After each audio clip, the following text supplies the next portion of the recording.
Hello, today we talk about linear programming. Linear programming is a very important topic or area of study in mathematics in that it helps us in mathematically modeling so as to come up with optimal values. The optimal values that we come up with may be very, very important in decision making in an industry or in a business. For instance, a business may want to use minimum inputs, or rather may want to incur low costs in production, thereby maximize on profit. So that is when we really need to have linear programming so as to adjust certain variables. Now, in this topic, we will talk about terms like objective functions, certain function that is used to achieve the optimal values, but that is based on constraints. So those constraints will control the region around which the values that we will use in the objective function so as to optimize will come from. So let's look at what is in this topic. So it is a mathematical modeling technique in which a linear function is maximized or minimized when subjected to various constraints, just like I said. We are going to look at the linear function and even the constraints that we're talking about by looking at a very good example. Then the process involves taking various linear inequalities. So to impose the constraints, we must have various inequalities. Like, of course, some of them will tell you that a certain value may not exceed this limit, a certain value may not be less than this limit. So those are the ones that will give us the inequalities, linear inequalities. Just like we have linear equations, we have linear inequalities. So inequalities, what they are is what you have on the right-hand side may not necessarily be equal to what you have on the other side, the right-hand side, for instance. So like x is not equal to 2. X is greater than 2. X is less than 2. So that's an inequality, which is different from saying x is equal to 2. That is an equality. So as we were saying, it involves taking various linear inequalities relating to some situation and finding the best value obtainable under those conditions. That's the optimal value. And that's the reason why linear programming is also referred to as linear optimization. Now, let's consider this example. So there is this company that makes calculators. So a calculator company produces scientific calculator and graphing calculator. So there is expected demand at least of at least 100 scientific and 80 graphing calculators each day. So you can see that the constraints are already coming out. Like the company must make not less than 100 scientific calculators. That's the requirement, at least 100. And then 80 graphing calculators each day. So that's a constraint. So the company can produce not more than 200 and 170 graphing calculators per day. So that's yet another constraint. So in as much as there is the minimum value that the company can make in a day, there is also the maximum value, not really, the maximum number of calculators that it can make in a day. So it's not indefinite. So that is yet another constraint. So these are already quite a number of constraints. So we're going to look at how to build our inequalities from these constraints. It must ship at least 200 calculators each day. So that is the number of scientific and graphing calculators combined must not be less than 200. That is the shipping requirement. Now, if each scientific calculator sold results in Kenyan shillings, that's 200 Kenyan shillings loss, but each graphing calculator produces a profit of 500 Kenyan shillings. How many of each type should be made daily to maximize net profits? Yes.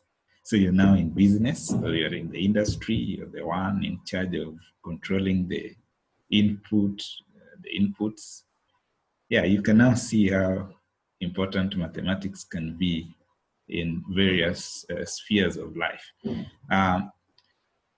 So let's look at how to solve this problem. So we don't know the actual number of calculators that is for scientific and graphing calculators that need to be made. So this is just graphing calculator. Yeah, so we use unknowns to represent that, like X for scientific calculators. Yeah, that's the number of scientific calculators produced in one day. And then Y for graphing calculators produced in one day. Now, look at that table just to help us so that things fall in the right place, not jumbled here and there. Now, so we have the number, the demand, the production, and the profit. So for scientific calculators, the number is X. It can be 0, it can be well. Yeah, so we're going to come up with those constraints. Then graphing calculators, we have Y. So the demand is anything from 100. So it's 100 and above per day. Then graphing calculators, the demand is anything from 80. So it's 80 and above. So when it is 80 and above or 100 and above, it means 100 is part of it. And then above. So that's why we're using greater than or equal to. This is the symbol for greater than or equal to. Yes. Then the production. Yeah. So in as much as the demand is anything greater than or equal to 100 for scientific calculators in a day, but then there are also inhibiting factors, like the company has its ability to produce a certain number of calculators per day. So it can only produce 200 or less. So that we use the symbol less than or equal to 200. So at most 200 in a day. Then for graphing calculators, it can produce at most 170. So we use less than or equal to 170.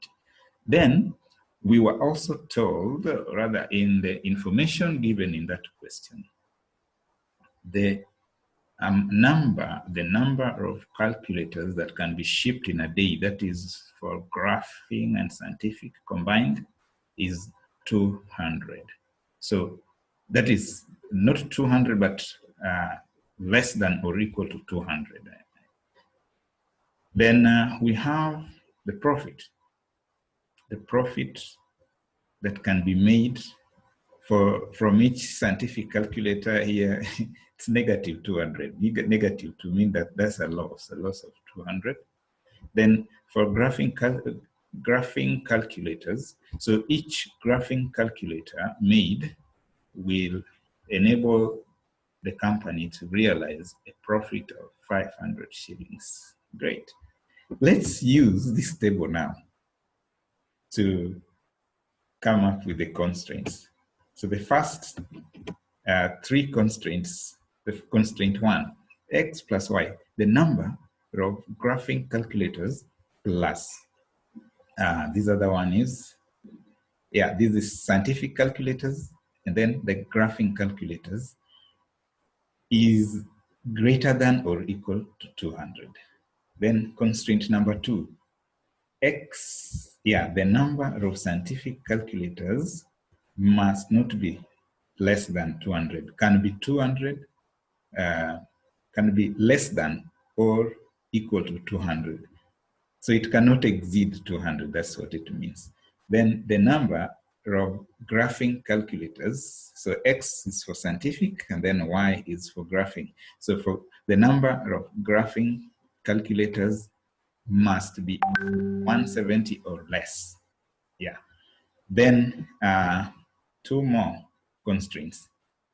X, which is the number of scientific calculators, should be greater than or equal to 100. So the minimum number should be 100 for scientific calculators made in one day. Then for Y, the graphing calculators, the minimum number produced per day should be 80. So you can produce 80 and above, but then it should not exceed 170. That is what it means. So we are having 5 constraints. So we want to use these constraints to come up with a region known as feasible region, whereby we will apply a certain function, and this function is known as objective function. So how do we come up with our objective function? So this is the profit. So scientific calculators, okay, so we have objective function. So this is X for scientific calculators. So if you, for any number that you make in one day, you multiply by that's the loss that you will incur. Then for any number, for the number Y, which can be a representation of the number of graphing calculators made in a day. So each calculator will realize a profit of 500. So total profit made from that, or realized from that, will be 500 Y. So we have our function right here. So negative 200x plus 500y is equal to z. Now what is z? You can use any value here. P, x, okay, x, we already have variables x and y, so we have to avoid the use of x, y. Again, so we have z, p, m, anything. Because it can be 1 depending on the values of x, y. It can be 0, it can be, well, let's just continue and see how this is interesting. So we are going to plot these inequalities. So we're going to draw these inequalities. So it's just a matter of knowing how to draw the graph of a linear function like x plus y. In that case, is equal to 200. Then you take x is equal to 200, y is equal to 170. Then you do your shading depending on whether the region you're shading off meets the requirements or not. Well, so I drew the graphs. As you can see, there is x plus y is 200. Yeah, that's the graph. Then there was y is equal to 80. There was y is equal to 170. There was x is equal to 200. And then I think that's all. There are 5. So you can see this is 1, 2, 3, 4, then 5. Because I was using computer software to do this, when you're doing it on your graph paper, it is important that you know which region to shade. So as for me, the region that is shaded here is the required region. So it means that if I didn't want to shade this region, I would shade off other regions, like from the inequalities here. The first one, x plus y is greater than or equal to 200. So how do I decide on which region to leave out and which one to use? So x plus y must satisfy this inequality, greater than or equal to 200. So if this is the equation that we drew, we can just take a point. For instance, a point 50 and 100. So 50 is the value of x. Yes, 50 is the value of x, and then y, 100 is the value of y. So 50 plus 100 is 150. Is it equal to 200? No, it is less. So if it is less, does it meet this requirement? No. So anything below this line does not satisfy the inequality, so we'll shade it off. Likewise, if you pick on x is equal to 100, the inequality was this one here, x is greater than or equal to 100. Now, this is where we have the line x is equal to 100. Anything to the left of that line does not satisfy this equation here. So we will have to just shade it off.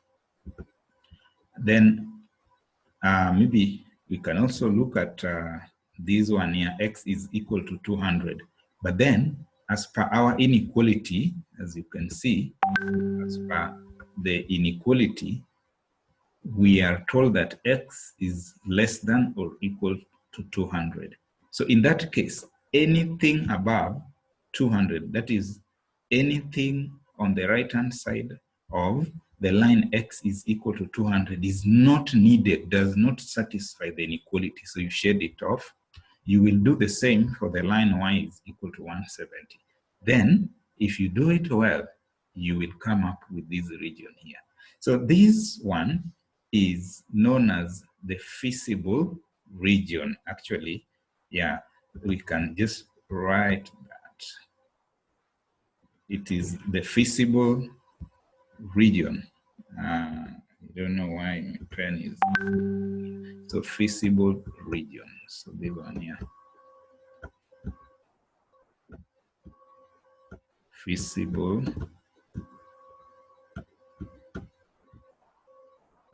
region.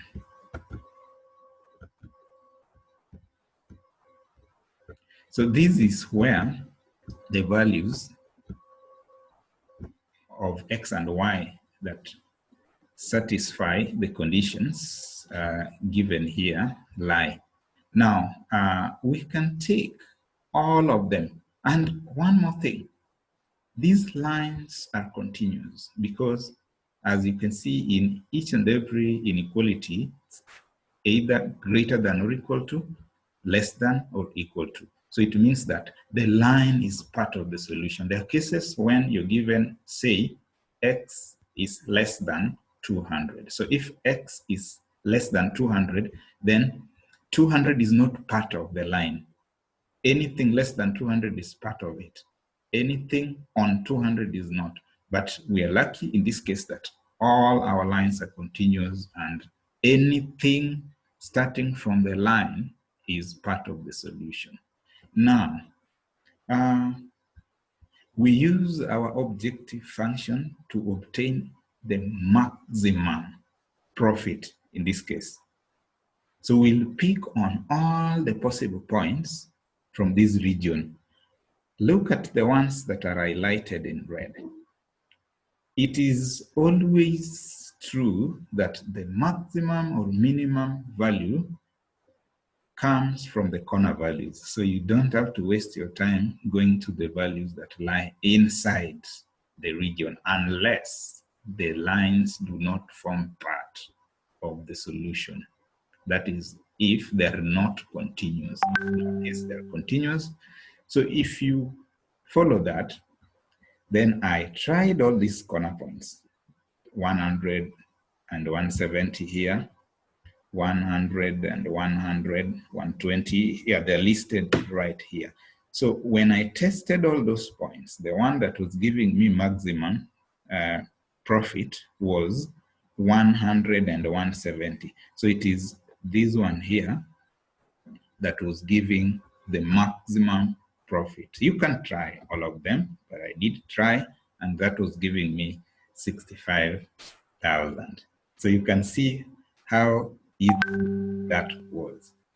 So a point to note is how to come up with the constraints, then how to accurately plot the points for every given constraint, come up with a region after eliminating the ones that are not needed, and then within that region, take the corner values, test them.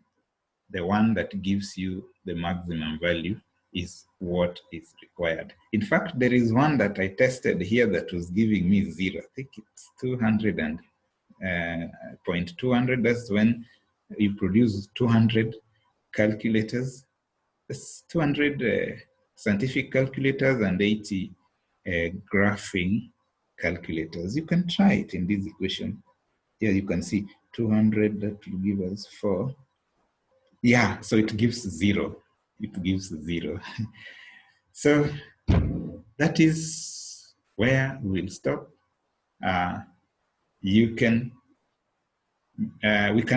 follow me in the next video, whereby I'm going to discuss how to use something known as the search line to get the maximum or the minimum point. The points, the 2 points we're talking about, the one that gives minimum and the one that gives maximum. So in the next video, we are going to look at that. Otherwise, thank you for watching. See you in the next video.